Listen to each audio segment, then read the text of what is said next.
Welcome to Tech News Briefing. It's Wednesday, August 30th. I'm Zoe Thomas for the Wall Street Journal. It's hurricane season again, as Idalia's path through the Gulf is making clear to residents in Florida. Forecasters at the National Atmospheric and Oceanic Administration say there will be above normal hurricane activity this year. Meanwhile, wildfires have already caused deadly devastation in Hawaii and elsewhere. All that has left a lot of people wondering how to stay safe and keep in touch with emergency services and loved ones in a natural disaster. Here to go over some of the best practices is our personal tech reporter, Cordilia James. All right, Cordelia, what's the first step you should take to make sure your tech is ready in case of a natural disaster? So one thing that you really want to do is make sure that you juice up your phone and those battery packs, since those are devices that can help even charge your devices multiple times should they die later on during an emergency. So you could have like a power bank. We've tested out some by Anchor that can charge up your phone maybe like 5 times in your laptop before it runs out of juice and needs to be recharged itself. There's also, if you want to use a portable power station, those are really helpful because they can be used safely indoors. So if you don't want to have to use a generator, for example, which would have to be operated outside, those power stations are not only do they juice up your devices, but they also give you power. So if you want to keep the lights on, as well as keeping you online if you just plug in your modem and your router. Let's talk about that a little bit because you might have juice, but if, say, the power does go out or if cell service and Wi-Fi go down, what do you do? Something that's really cool is the new emergency SOS via satellite feature that iPhone 14 users have enabled on their devices. So this essentially can get you in contact with emergency services if you need it. The only thing is that you do need to have a clear view of the sky. So not necessarily something that you can text your friends and family directly, but if you set up emergency contacts, you could keep them in the loop as you're trying to get help with emergency services. And if you don't have an iPhone 14, that's okay. You can just get one of these satellite communication devices that other companies such as Garmin and Motorola offer as well. Is there any way to prepare your internet service so that it's a little more robust in case there is disruption? So I did talk to someone who had told me how fiber optic internet is usually a lot more reliable than cable internet just because it operates based on generators that are housed in these buildings in 2 different places versus when you have cable providers, because it's all throughout your neighborhood. So if something goes down, something goes wrong, it's really easy for you to lose internet connection. So fiber optic internet, while it is a little bit more on the expensive side, it is an option to consider if you want to be a little bit less vulnerable to outages.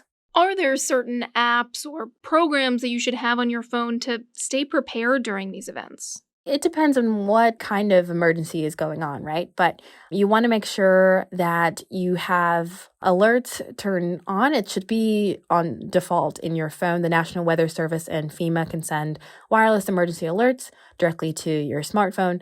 But there is a way to check in your settings to make sure that it is turned on in case you accidentally turned it off. Also, when it comes to air quality, apps such as like Google Maps and Apple Maps can let you know what the state of the air quality is in your area, in your neighborhood. Google's personal safety app also allows you to set up emergency contacts, and medical ID can be accessed through the health app in your iPhone. So through that, you can keep it up to date with any kind of medications that you need. So that way, when emergency responders do get to you, they know anything that they might need to help keep you alive and ready to go. That was our personal tech reporter, Cordelia James. If it feels like streaming services are taking a bigger bite out of your budget these days, you're probably not wrong.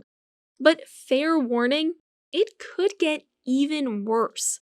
According to a Wall Street Journal analysis, the average cost of watching a major ad-free streaming service is going up by nearly 25% in about a year. Call it Streamflation. Take Disney Plus. Its ad-free service goes up to $13.99 a month in October. That's double the price when it launched. And Netflix's standard ad-free tier is over $15 a month, just below the cost of HBO's service Max. With me to talk about what's behind this is our reporter Robbie Whelan. So Robbie, can you tell us why streaming prices have gone up so much? There's a couple reasons. Most of the big media companies that own these streaming businesses depend on the public markets to keep on funding their businesses and keep them going and growing. And for a long time, about 2 or 3 years at least, since the streaming wars really started in earnest in 2019, investors loved these streaming businesses, even though they weren't making any money. So the goal in those days was grow as many subscribers, get as many subscribers signed up as you can, as fast as possible, and don't worry about how much it costs to obtain those subscribers. Instead, spend what it takes, produce the best shows and movies, and sign up as many people as you can. Those days are over because Wall Street has decided that this model has gone on for too long without making any money. So you've got companies like Disney, which has lost more than $10 billion since 2019 on streaming. Suddenly, there's this pressure for them to get to profitability. How are customers reacting to these price increases?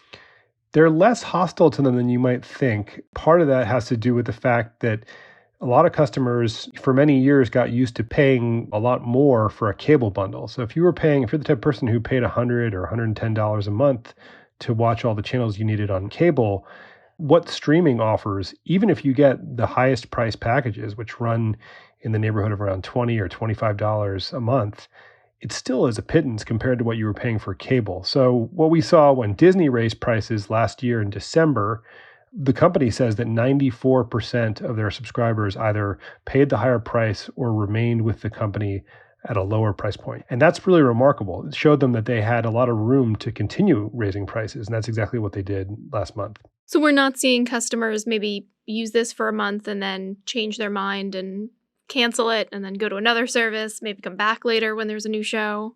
There's definitely some worry about that going on. What you're describing is a phenomenon called churn. And that's really a serious concern on the minds of a lot of the executives at these companies, that they have to strike this really fine balance where they're providing enough new quality content, enough hit shows to keep consumers satisfied, but they're also doing it at a pace that keeps people interested and makes it worth their while to remain a subscriber. That was our reporter, Robbie Whelan. And that's it for Tech News Briefing. Today's show was produced by Julie Chang with deputy editor Chris Sinsley. I'm Zoe Thomas for the Wall Street Journal. We'll be back tomorrow. Thanks for listening.